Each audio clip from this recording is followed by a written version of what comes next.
Sunrise and streaming on crossroadstoday.com. The Salvation Army is preparing to help families with an annual event as the holidays approach. And a bill to reopen the government lands on the president's desk. What's next? That's just ahead. And plus, what the newly released Epstein documents show as the House sets up a vote.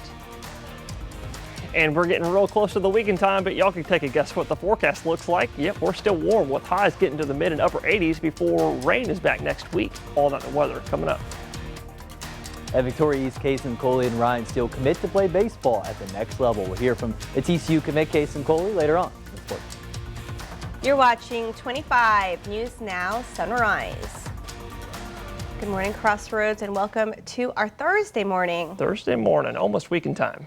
Yeah, and it's almost Thanksgiving. We're like at the 2-week countdown point. It is, and we're just about halfway through November, and yeah, well, we're still warm out there, and it doesn't feel like November. Temperatures this morning, it does feel a little bit like November, starting at the day at just a tad cool out there. But we do have a lovely sunrise. Look at that out there this morning. But like I said, a little bit, just a tad cool, starting at 58, and that's out in Victoria County, whereas temperatures in the city are running about 1 or 2 degrees warmer. It says 59 right here on our 25 News Now ticker, and that's right outside the station. But temperature 58 is matching our dew point of 58, bringing us 100% humidity, and y'all know what that means. It means we got a little bit of fog being reported out there. This computer right here says a 0-mile visibility, but looking at the fog map, you can see everyone else looking about the same thing. A little bit of patchy fog trying to form around the area this morning, and with that, the National Weather Service has gone ahead and issued special weather statements. So please stay safe if you're going to be traveling this morning. But otherwise, we're seeing fog form out there because temperatures are still slowly cooling down to that dew point. Lots of us in the upper 50s and low 60s this morning, but we're cooling because of our clear skies. You can see that right here. So if you're sending your kids out the door this morning, what that means is grab those sunglasses. It's going to be another mostly sunny day and, of course, warm. And we'll look at those details next.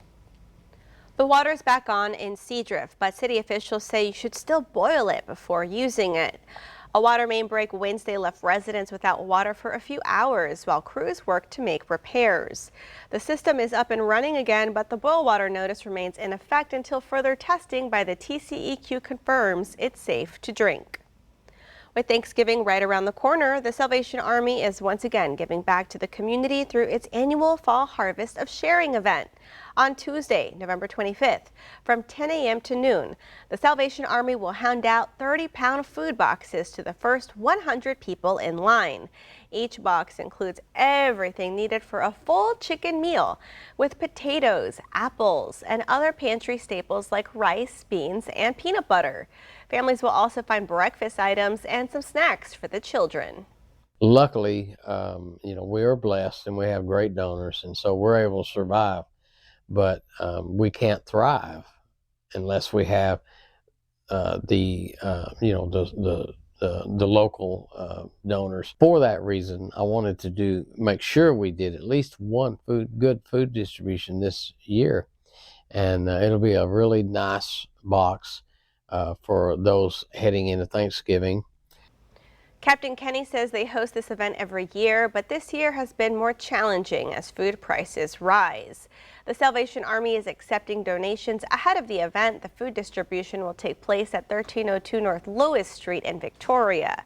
Organizers remind drivers to come to the warehouse side on San Antonio Street. And here are some of the top headlines in the Crow Record. The Crow Regional Hospital gets a $50,000 gift for relocation and expansion of the laboratory and pharmacy departments. And voter turnout in DeWitt County is higher than the state turnout for November's election. You can read these stories and more by going to DeWittCountyToday.com. President Trump has signed legislation to officially reopen the federal government, ending the longest shutdown in U.S. history. The federal government will now begin resuming normal operations. In remarks, the president outlined his health care proposal to redirect money from insurance companies to the American people, and saying he is willing to work with both parties on the health care issue. Now to the case of sex offender Jeffrey Epstein and the new emails released. ABC's Victor Oquendo has the latest as the White House insists there is no evidence the president knew about Epstein's crimes. New details emerging from the more than 20,000 newly released documents related to Jeffrey Epstein, some mentioning President Trump. In email exchanges with a New York Times reporter in 2015, Epstein suggesting reporters ask my houseman about Donald almost walking through the door, leaving his nose print on the glass as young women were swimming in the pool, and he was so focused, he walked straight into the door. And there was this exchange in 2018 with someone whose name has been redacted. That person writing, "They're really just trying to take down Trump and doing whatever they can to do that." Epstein replying, "It's wild because I am the one able to take him down." Congratulations, you're now a member of the 119th Congress. Just moments after being sworn in yesterday, Arizona Congresswoman Adelita Grijalva became the 218th and final signature needed on a petition to force a vote on releasing all of the Epstein files. Justice cannot wait another day. Speaker Mike Johnson now saying the House will vote on the issue. Opponents worry about protecting the privacy of the victims. We're going to put that on the floor for a full vote next week. In an attempt to stop the petition, top White House and Justice Department officials attempted to pressure Congresswoman Lauren Boebert into removing her name from it, meeting with her in the Situation Room, but her name stayed on the petition. The Department of Justice has not turned over anything of consequence. None of it relates to the types of evidence that would reveal the co-conspirators or others who were involved. That's why the discharge petition is so important. Earlier in the day, House Democrats releasing emails obtained from the Epstein estate. Those emails include a 2011 exchange between Epstein and his co-conspirator Ghislaine Maxwell. Epstein writing the quote, "Dog that hasn't barked is Trump," adding one of his victims spent hours with Trump at Epstein's home, but that Trump has never once been mentioned. Maxwell replying, "I have been thinking about that." House Republicans and the White House identifying the victim as Virginia Giuffre, who once worked at Trump's spa at Mar-a-Lago. Giuffre said she never saw Trump do anything inappropriate. She died by suicide earlier this year. Trump and Epstein were friends for more than a decade. After Epstein's arrest in 2019, Trump said he hadn't spoken to him in 15 years. He insists he broke off the friendship when he learned Epstein and Maxwell were luring away female staffers who worked at Mar-a-Lago. In a 2019 email to author Michael Wolff, Epstein writing, "Trump said he asked me to resign. Never a member ever." Of course, he knew about the girls as he asked Ghislaine to stop. Victor Okendo, ABC News, New York. Federal workers are heading back to the office today. In a memo Wednesday night, the White House's Office of Management and Budget instructed federal employees who had been furloughed to report to work today. The order came shortly after the president signed a government funding bill to end the shutdown. About 670,000 federal workers were furloughed. For more local news, weather, and sports, come to CrossroadsToday.com.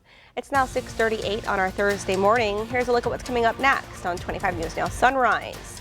Billions of pennies still in circulation, but no new coins coming. What happens now? The longest government shutdown in U.S. history is finally over. I'm Nicole D'Antonio in Washington with the details and what's included in that new spending bill. And also coming up next after the break in the short-term forecast, you heard me say, of course, it's going to be another warm day across Texas. So coming up next, I'll tell you just how warm I think it'll be near you.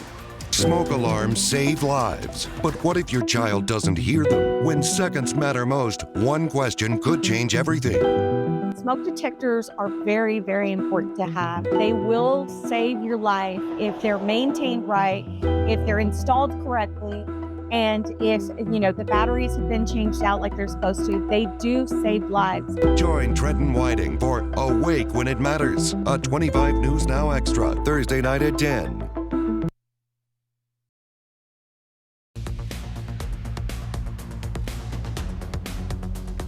Well, good morning, Crossroads, and happy Thursday. Well, it's almost weekend time, and we're also almost halfway through November.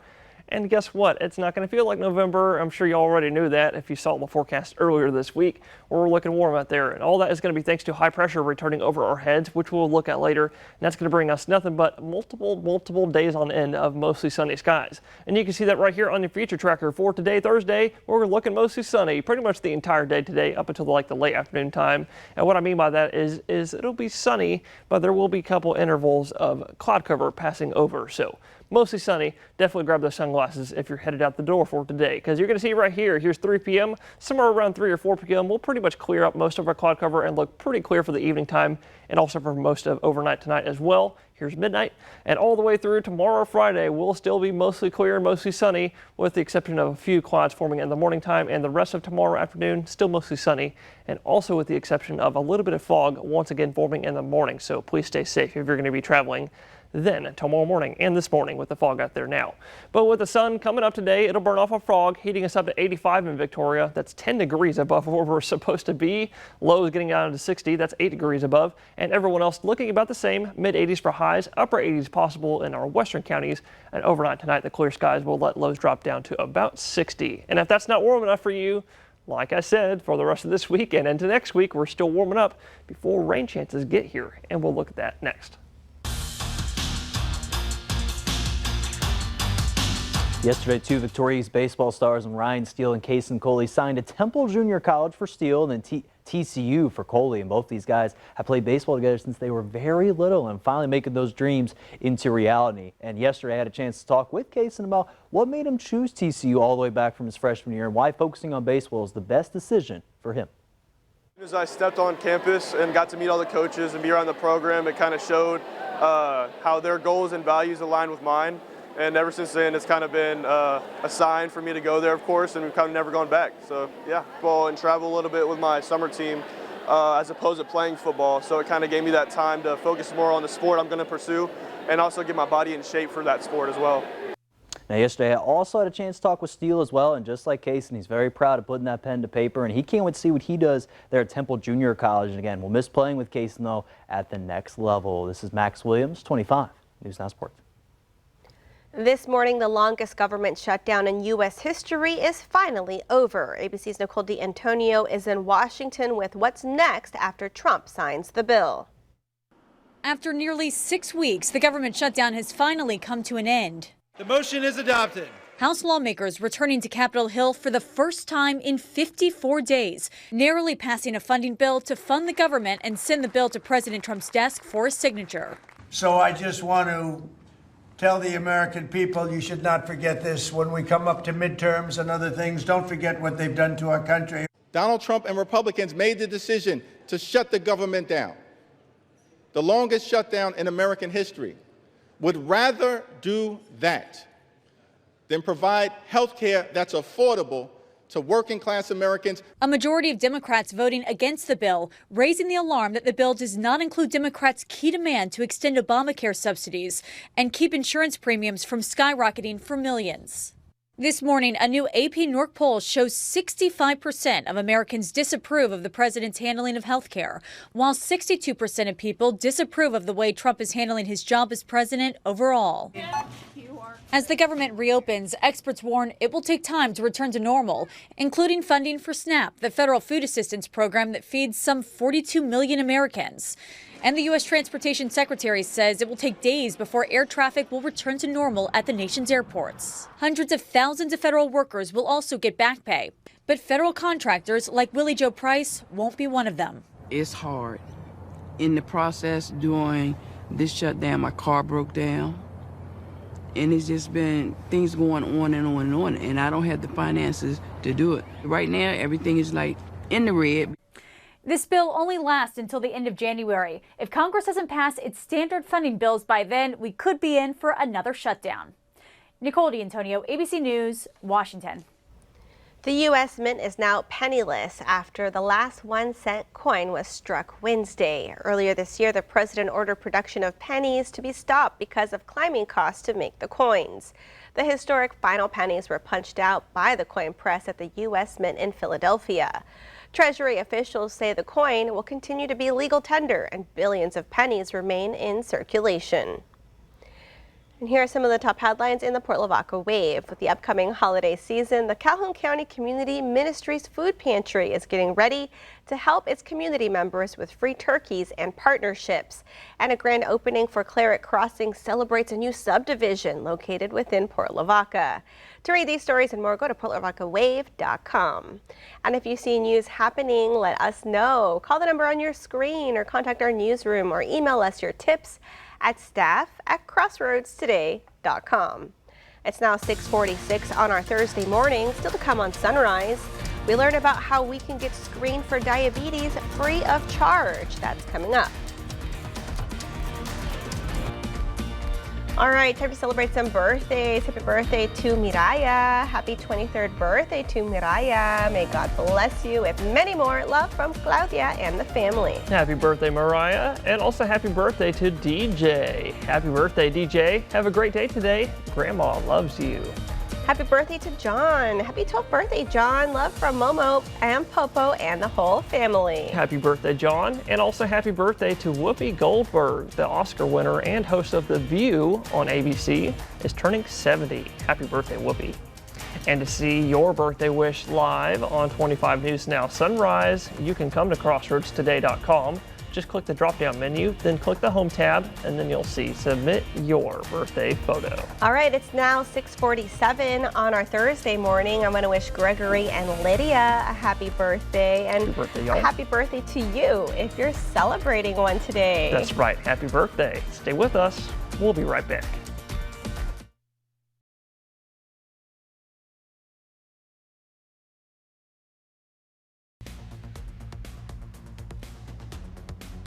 Well, good morning, Crossroads. Well, something I really hope y'all noticed over the last few nights, really mainly Tuesday night, it's going to be this, the Aurora Borealis, which we talked a little bit earlier on Sunrise, but it was a beautiful sight, especially for the northern states, because they saw it with the naked eye. They saw the aurora, the lights coming out of the heavens. It looked beautiful up there. But we down in South Texas, even here in Victoria, you tuned in with me yesterday morning, we even saw it, and it was just on Tuesday night, because you could see last night, Wednesday night, this is the camera line where it was visible to be seen on the cameras. You can see that line is a little bit further north than it was on Tuesday night, where Tuesday night it was way down here. So I hope y'all got out and saw that on Tuesday night. And if you didn't see it, you can come to our Facebook page, Crossroads Today, and we got a picture of that beautiful speculation. But for the next few days, we're not going to see that probably because the solar storm is already dwindling. But another thing we're not going to see for the next few days is, unfortunately, rain.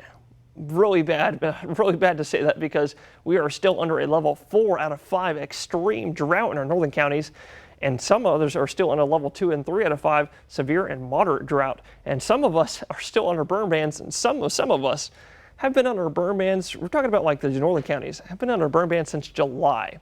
So we need rain, and good news is that there is a little bit of it coming next week, with chances only at 20% and 30% with a front coming on Thursday. And we'll look at all that and more later on Sunrise. I'm now joined by two of our friends here to talk to us about a diabetes screening. I'm joined by two registered nurses, Ms. Hilda Ramirez and Kelly Hetherington.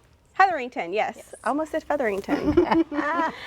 Well, welcome, and talk to us about this just incredible opportunity for people to go get themselves screened for diabetes. Well, first of all, we both work for Texas A&M, who is providing us the opportunity to be able to do this. We are having the screening because November is Diabetes Awareness Month. Oh. And so for the whole month and stuff, I mean, you guys can call us at the office. We have an office off of Navarro, and we're going to present to you the information when we finish. But we have diabetes classes, but every week. Every week? Every week we have diabetes classes. Wow. And it's free to the public, no charge. Anyone that is 18 and older can participate. Do you have to have health care? No. No. Oh my gosh. No. Sorry to interrupt. Walk-ins, referrals, physician referrals, clinic referrals, or self-referrals. Okay. Anybody that wants to come in. But I'm going to defer to Kelly, because Kelly is going to be talking about the program that we're going to be doing. Like Ms. Hilda said, November is Diabetes Awareness Month. So what we're offering is a diabetes education night. And that is on November 17th, a week from today. We're doing health screenings, free A1C screenings from 9 to 3, and then food demos at 11:30 and 6. There are some patients who have come in that have had other situations, major stress,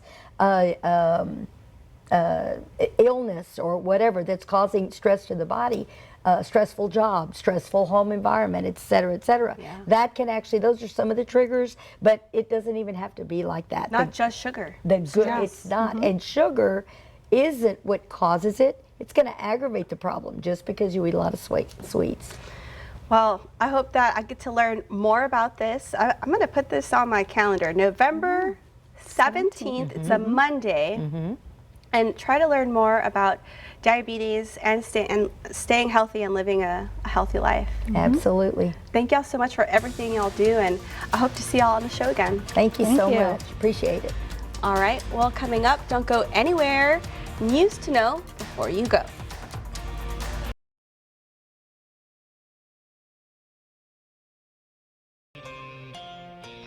The Supreme Court is gearing up for oral arguments on two controversies. In January, the justices will take up a pair of challenges to state bans that block transgender students from playing on sports teams. The court will also hear arguments over whether President Donald Trump can fire Federal Reserve Governor Lisa Cook. The High Court is expected to hand down decisions in June.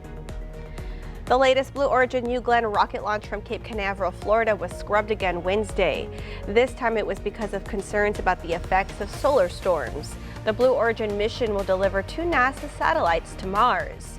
The first launch of the New Glenn was in January. This would be the second one, with the first launch with a commercial payload. The Aurora Borealis, also known as the Northern Lights, put on quite a show Tuesday and again last night across the central U.S. Check out this stunning video captured in Iowa. The sky lit up in brilliant hues of green and pink. The Northern Lights are a phenomenon caused by plasma ejected from the sun during a solar storm interacting with the geomagnetic field.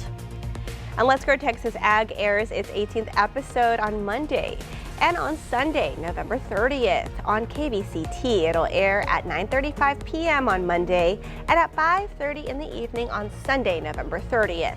Don't miss this look of the start of the cattle trails from Goliad State Park. And we want to invite y'all to experience our digital streaming service, Crossroads Today Plus. You can find it on your connected TV through Amazon Fire TV, Roku, Apple TV, and Android TV. Just search for Crossroads Today Plus. And I know Parker is just like me. We're patiently awaiting the new season of Stranger Things, and it looks like the Upside Down is trying to get us. Look at that. Yeah, we were talking about that earlier. The new season of Stranger Things is coming out real soon, and yeah, we're real excited for that. But yeah, it does kind of look like Vecna is coming out of the clouds this morning. Look how spooky that looks out there right now. Yeah, we have a little bit of low-level clouds, but that's thanks to our dew point getting real close to the temperature this morning. Don't believe me? 57, and it's pretty much matching that temperature right now. Humidity is 100% because of that, bringing us a little bit of patchy fog. You can kind of see it right there in the distance. Really, really light, I'm thinking, this morning, and also patchy in nature all around the crossroads this morning. So please be careful with that. If you're going to be traveling, that's exactly why we have special weather statements in effect. And just for our northern counties right now, that'll be in effect until 9 a.m. because that sun is going to come up. Mostly sunny skies today, and it'll burn off the fog and heat us up to 83 in Port Lavaca, a bit warmer in Victoria. I'm thinking 85 today, low 80s by noon, and also a bit warmer in Cuero. I'm thinking 86 today. And if that's not hot enough, like I said, for the rest of this week and all the way into next week, we're still warm out there, and it definitely doesn't feel like November, with highs getting to the upper 80s and some slight rain chances for next week. I get a little bit more time to shop for winter fall. There you go, yeah. All right, well, thank y'all for being with us. Join Shannon, Matt, Maclovio, and Max today for 25 News Now at 5, 6, and 10. Make it a great Thursday.